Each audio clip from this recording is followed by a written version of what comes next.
Alright guys, so today I want to talk about my 2018 ball python holdbacks. And first we should define what a holdback is. And I breed ball pythons, as you know, if you've been watching my videos. And I produced about 100 hatchlings this year. And I held back a whole bunch of stuff, and I decided, oh yeah, I want to hold this back, and then I realized I didn't really have room for all the holdbacks. So I kind of pared that down a little bit, and then at this last show I had some stuff in my holdbacks that I actually put on display just to kind of fill the whole case, and some of those holdbacks actually sold, which wasn't too bad. It kind of changed my breeding plans, but I made some good money off those snakes. And then I decided I had some other stuff in my hatchling rack on display at the shows. Some of you guys wanted to buy those snakes, and I decided to actually hold back some of those snakes. So I know you guys will probably be disappointed, but hopefully in the future here, maybe next fall, I'll make some of the same and you can purchase them at that point. But I just kind of wanted to go through my hatchlings and show you what I have and what I've decided to hold back. So what I did is I actually sold a bunch of my king snakes. I think I'm only down to one king snake. I started with king snakes and I kind of decided to go just with ball pythons. So if you notice, this whole rack is my whole grow out rack, and every single empty tub here I filled with my holdbacks. and a lot of the top row I've unloaded some of my king snakes, and I put some more holdbacks there. So I kind of taken an inventory of my holdbacks. I actually have 12 holdbacks. 3 of them are males, and 9 of them are females. So if you figure the pairing, 1 male to about 3 females, that's about a perfect in a regular rotation. So these are definitely going to be some of my breeders in upcoming years. So I thought I'd just go through and pull some of my holdbacks and show you one by one what I have. So let's take a look at this snake. This is my Pastel pinstripe bamboo, and I actually had some pinstripe bamboos, but this is the only Pastel pinstripe bamboo I had. It's 3 genes, and they're all co-dominant. So if I bred this to a normal, this is actually a male, so I could breed this actually not this year, but the following year I could breed this to some of my normals, and I would get pastels, pinstripes, lemon blasts, bamboos, pastel pinstripe bamboos, pinstripe bamboos. I get a whole array of different snakes, which is really neat. And the combo between the 3 genes really makes for a stunning snake. And this is the one that I think has little hieroglyphs all along the body, which is really neat. You have little reindeer and all kinds of weird things, little birds. It's really an interesting pattern along the back, and I'm really looking forward to seeing this guy grow up and get big, and really seeing what he's going to look like as an adult. So that's definitely one of my neatest holdbacks. So take a look at this snake. This is actually, if you went to Reptilian Nation this last show here in Denver, you probably have seen this on the table. This is my bamboo lesser, and I'd say at least 20 people wanted to pick the snake up and hold it, and I had it priced about $550. These are actually selling on Morph Market right now for about $800, and it's a allelic complex between a bamboo and a lesser. And when it's allelic, if you breed this, say, to a normal, you'll get 50% bamboos, 50% lessers, and you won't get any normals, which it acts as a super, which is really neat. And the other cool thing is it has blue eyes. It's part of the Blue-Eyed Lucy complex. And I know a lot of people at the show wanted a Blue-Eyed Lucy, and if you're just looking for a white snake with blue eyes, you could get into the project a lot cheaper just for a pet. Normally you can pick them up for about $300, like a super lesser or a super Mojave or something like that. The super bamboo is actually more expensive than this if you're looking just at the super bamboo, but it's a really neat snake, and it has bright blue eyes, and it has a little bit of yellow, just a little yellow tinge along the back, which I think is the bamboo coming out. And I don't think you see that much yellow. I don't know if you can see it on camera, but normally, like in a super lesser, you really wouldn't see that kind of yellow. It's almost as yellow as something like a super fire has a little bit of yellow on it. If you can pick that up on the camera. But she is a really nice snake. It's a female, and it's going to really make a nice breeder. So this next snake I think is one of my favorite all-time snakes, and that is the albino pied. And the weird thing is about these albino pieds, and I would say pretty much all pieds in general, is I find they're extremely picky eaters, and they're really tough to get feeding. And I bred 2 pieds this year. Neither one of them went, and I only have one that eats fairly decent. It seems like all my pieds are kind of hit and miss as far as feeding. All my other snakes feed a lot better than albino pied. So if you're thinking of getting into a lot of pied projects, you might double or triple up on the amount of females, considering that maybe 1 out of 2 or 1 out of 3 is going to breed every year, as far as my experience. But they're still really cool snakes, really in high demand. So that albino pied was a female. This one is a female as well. It's a pastel calico bamboo.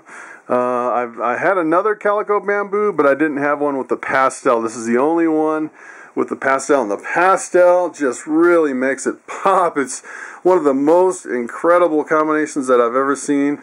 And if I showed it to you and you didn't know what it was, you'd be like, what in the world is that ball python? It's pretty incredible. So this is a female. It's going to make some incredible babies. It's still about a 2 or 3 year wait on a lot of these. So here's another female. This one is, I would say, this is kind of my, I guess I would call it my dinker project. I actually bred my Coral Glow 50% het pied and popped out this guy. I think I just bred it to a normal, and the pattern on the side is really, really wild. I've never seen anything quite like it. Some people say it's just a het pied marking, and some people say that it looks kind of like a normal, and some people say, yeah, there might be something going on, maybe with a new gene, or a gene that's maybe something like a little cypress or something going on in there. But what I'm going to do is, this is a female, so I'm going to breed it back to my Coral Glow in hopes of hitting the super. And of course, if it's het pied, the super will be a pied. If it's a recessive, you'll see the visual with 2 copies of the gene. And if it has something else going on in there, I might actually pop out something completely different. But I thought it was just kind of a neat little project. I have an extra tub that I thought I'd kind of play around with the snake, and I just thought it was one of my more interesting projects. So if you guys have been watching my videos, you know I am into the Scaleless head project, and I held back some of my female Scaleless heads. This one happens to be a pastel Scaleless head female, and she's getting pretty big already. She's getting some weight to her, almost up to weanling mice. So I'm definitely wanting to grow this up, cross it back with my Scaleless head male, and hopefully pop out some totally scaleless pastel ball pythons, which is going to be really amazing. So talk about the Scaleless head project. When I hatched out this beauty, she was worth about $6,000 at the time. Now the price has come way down. This is a Scaleless head female lemon blast, and she is going to make a really nice breeder. These guys have been a little picky eating, I would say, this one in particular, but she's kind of caught up lately. I gave her a couple fairly large rats, and since she's moved over to rats, she's really gained some weight. So I'm hoping eventually, if you can see her head, she's got some really high expression Scaleless, a really high expression Scaleless head. And I'm breeding that back to my Scaleless head male in a couple of years. Hopefully I'll get some Scaleless head lemon blasts, which would be really insane. So when it came to my odds this year as far as breeding my ball pythons and hitting some really awesome animals, it seemed like everything I did, I was hitting some great odds the whole year. And this one actually happens to be another Lemon Blast Scaleless head female, which is pretty incredible. This one has a little bit more weight, it seems like, than the other ones, but basically they're both exactly the same. High expression female scaleless heads. I'm really looking forward to getting some totally scaleless snakes in probably 2 or 3 years. Okay, so this is, I would say, probably one of my favorite combos of all times, and that is the Calico Bamboo. And one of the reasons I'm holding this guy back, let's see if I can get in here without getting bit. This guy is in crazy feeding mode. But one of the reasons I'm holding back a male is I'm hoping to get some more Calico Bamboos.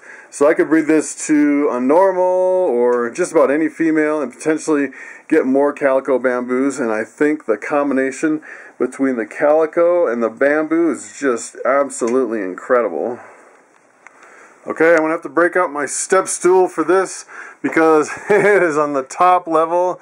And I decided to hold back this female Bamboo pinstripe, and this was at the show. Someone said they actually wanted it, and I decided to actually hold it back instead of selling it, so I can actually make another one this year. So if you're looking for another one, I should have one hopefully at the show this fall. And it's a really amazing looking snake. So I have the Pastel Calico Bamboo male. So this would be kind of the female counterpart without the pastel. It doesn't have quite the hieroglyphics. It has some interesting patterns, but it's not quite as intense as far as the hieroglyphics. But I decided to hold this one back and use it as a breeder. Alright, so you guys saw my male Calico Bamboo. I actually decided to hold back this female Calico Bamboo, and this thing is just crazy looking. I love the the Calico with the Bamboo, and let's see if I can do this without getting bit. This thing's growing like a rocket. Probably one of my biggest holdbacks. And she is a beauty. She's looking so good. And I know some people kind of commented on my website. They're like, how much for the Calico Bamboo female? So I decided to hold her back. And she's going to make a really nice breeder. I'm going to have some really nice bamboo, calico, pinstripe stuff coming out. In a few years, probably, I'll have a whole bunch of stuff really coming out nice. And you guys, you might have to wait a few years to get your Calico Bamboo. Well, let me tell you, I'll have some stuff coming out in no time. Okay, so for my very last holdback, take a look at this. This is actually a male, and at first glance, he is not very impressive, I would say, just kind of looking at him. And what this actually is, it looks like a normal, but it's not. It's a scaleless head. You can see some scales missing from the head, so you mix 2 scaleless heads together, you get a completely scaleless snake. This one's actually 50% het caramel albino. So you know what I'm thinking, mix it with my 100% het caramel albino female, I'm shooting for some scaleless head caramel albinos. And if it's not 50%, I mean, if I don't hit the odds and it turns out it's not caramel albino, het for caramel albino, then I'll probably do the pairing again since it's my only male, and hopefully I'll hit the male on the next round. Alright, so there you have it. Those are my 2018 holdbacks, and my grow out rack is completely full. And I'm thinking, I'm not sure exactly what I'm going to do this year. If I start cranking out some clown stuff and some pies and some desert ghosts, I might have to expand my collection to have a few more holdbacks. I'm thinking maybe of moving the rats into the garage, getting a couple more grow out racks, maybe another breeder rack in here, and just expanding that way. So time will tell. Let's see how far I expand and how things kind of grow as I hold back more and more and my operation grows a little bit. So thanks for watching, and I will see you next time.